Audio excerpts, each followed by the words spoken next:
এখন এই যে সি বিন্দু আমাদের ছিল, এই সি বিন্দুতে আমরা 90 ডিগ্রি একটা কোণ অঙ্কন করব পেন্সিল কম্পাসের সাহায্যে।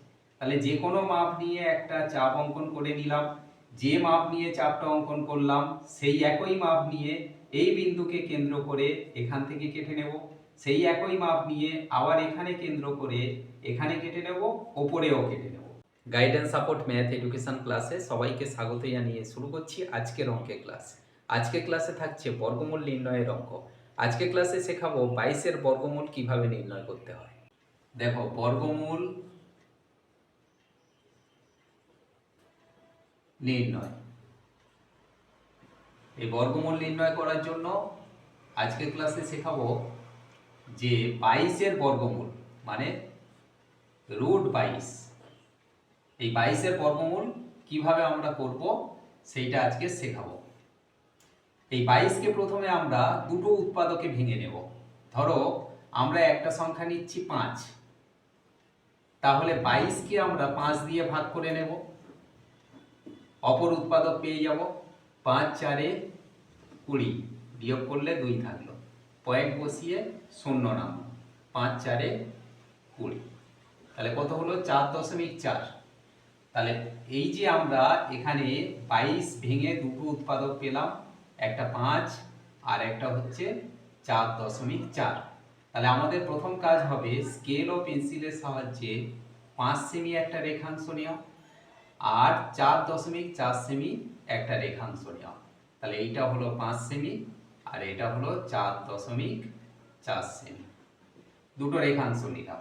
এরপরে আমরা স্কেল ও পেন্সিলের সাহায্যে বড় করে একটা সরলরেখা নিয়ে নেব। মনে করো এটা BX একটা সরলরেখা নিলাম। এবার বি বিন্দুকে কেন্দ্র করে 5 সেমির মাপ নিয়ে পেন্সিল কম্পাসের সাহায্যে BX থেকে মনে করো BC অংশ কেটে নেওয়া হলো, এইটা হলো 5 সেমি। এরপরে সি বিন্দুকে কেন্দ্র করে 4.4 সেমির মাপ নিয়ে CX রেখাংশ থেকে অপর একটা রেখাংশ কেটে নেওয়া হলো, এইটা মনে করো ডি বিন্দু, এটা হলো 4.4 সেমি। তাহলে আমরা এখানে পেলাম টোটাল BD রেখাংশ 5 সেমি প্লাস 4.4 সেমি। এই পুরো রেখাংশটাকে আমরা পেন্সিল কম্পাসের সাহায্যে সমদ্বিখণ্ডিত করে নেব। সমদ্বিখণ্ডিত করার সিস্টেম কি না, এই বি বিন্দুকে কেন্দ্র করে পেন্সিল কম্পাসের সাহায্যে মোটামুটি অর্ধেকের বেশি মাপ নিয়ে উভয় দিকে আমরা বৃত্তচাপ অঙ্কন করে নেব। ঠিক ডি বিন্দুকে কেন্দ্র করে ওই একই মাপ নিয়ে উভয় দিকে আবারও চাপ অঙ্কন করে নেব। মনে করো চাপ দুটো এইভাবে অঙ্কিত হলো। এখন এই চাপ দুটো নাম দিলাম LM রেখাংশ, এটা আমরা এইভাবে যুক্ত করে দেব।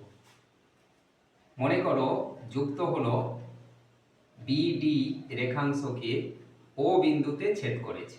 এখন এই ও বিন্দুকে কেন্দ্র করে OB বা OD এই যে কোনো রেখাংশের মাপ নিয়ে আমরা একটা অর্ধবৃত্ত অঙ্কন করে নেব এইভাবে। তাহলে মনে করো অর্ধবৃত্তটা এইভাবে অঙ্কিত হলো। এখন এই যে সি বিন্দু আমাদের ছিল, এই সি বিন্দুতে আমরা 90 ডিগ্রি একটা কোণ অঙ্কন করব পেন্সিল কম্পাসের সাহায্যে। তাহলে যে কোনো মাপ নিয়ে একটা চাপ অঙ্কন করে নিলাম, যে মাপ নিয়ে চাপটা অঙ্কন করলাম সেই একই মাপ নিয়ে এই বিন্দুকে কেন্দ্র করে এখান থেকে কেটে নেব, সেই একই মাপ নিয়ে আবার এখানে কেন্দ্র করে এখানে কেটে নেব, ওপরেও কেটে নেব। তার মানে এখানে কেন্দ্র করে দু জায়গায় আমরা দুটো বৃত্তচাপ কাটলাম। এরপরে সেই একই মাপ নিয়ে এই বিন্দুকে কেন্দ্র করে ওপরে আবার একটা চাপ অঙ্কন করে নেব। এখন এই সি বিন্দু আর এই যে ছেদ বিন্দু এই দুটো যুক্ত করে আমরা অর্ধবৃত্তের পরিধি পর্যন্ত বর্ধিত করলাম। এখন মনে করো এইটা CP রেখাংশ। এখন এই CP রেখাংশ এটা স্কেলের সাহায্যে মেপে দেখব, যত সেমি হবে বা যত আমরা মাপ পাবো সেটাই হবে √22 এর মান। সাধারণত √22 মান হয় 4.6 সেমি প্রায়। আশা করি আজকের ক্লাস থেকে 22 বর্গমূল কিভাবে নির্ণয় করতে হয় তা তোমরা ক্লিয়ারলি বুঝতে পারলে। এমন সব অঙ্কের সহজ সরল ভিডিও পাওয়ার জন্য অবশ্যই গাইড অ্যান্ড সাপোর্ট চ্যানেলটিকে সাবস্ক্রাইব করে সঙ্গে থেকো। সবাই ভালো থেকো, সুস্থ থেকো। দেখা হচ্ছে পরবর্তী ক্লাসে।